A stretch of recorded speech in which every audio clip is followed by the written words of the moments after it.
Околу 55 тони сол и 650 литри средство против замрзнување досега се потрошени за целосно расчистување на главните улици во централното градско подрачје и пешачките зони, информираа денеска надлежните од јавното претпријатие Чистота и зеленило.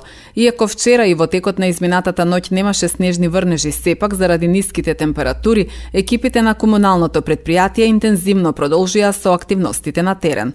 ЈП Чистота и зеленило од пред 3 дена од кога почна снежните наноси интензивно работи на расчистување на истите по сите булевари, улици, клучни точки, а тоа се 9 локации кои ги имаме определени во централното градско подрачје од страна на општина Куманово, како што се булевар Октомвриска револуција, булевар Народна револуција, булевар Трета македонска ударна бригада, улица 11 октомври, Доне Божинов, Гоце Делчев, улица Ѓорче Петров, Моша Пијаде и Иво Ловаривар.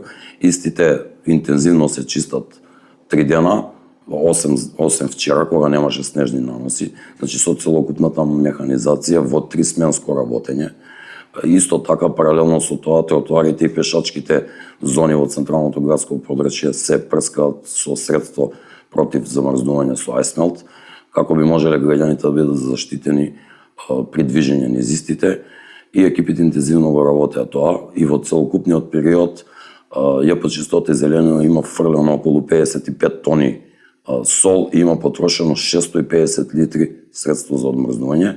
Вчера немаше снежни наноси, меѓутоа со средството за одмрзнување работиме во доцните вечерни часови, како би можеле граѓаните да ги заштитиме од несакани дејства, последици, паѓање и слично. Согласно Законот за јавна чистота, во случај на снежни врнежи, граѓаните треба да ги расчистат тротоарите пред дуќаните и домовите. Директорот Стојановски смета дека кумановци се одговорни граѓани и најголем дел од дуќанџиите навремено го расчистиле просторот пред објектите. Деновиве проблеми немало ниту со изнесување на сметот во централното градско подрачје. Можам да заклучам дека најголем дел од нив тоа го работат. Оние што не го работат, според информацијата на инспекцијски служби, истите се посетени. И една препорака до нив дека секој треба пред својот двор да се исчисти, на таков начин и самите се веќе се заштитат, а и на нас ке ни е лесно работат. Немаме проблеми, можеби на одредени локации кај што беше подмрзнато, а не се работи за централно градско подрачје, камионите не беа во можност да поминат, се додека не се интервенираше според она што го имаме како информација и забележано на лице место.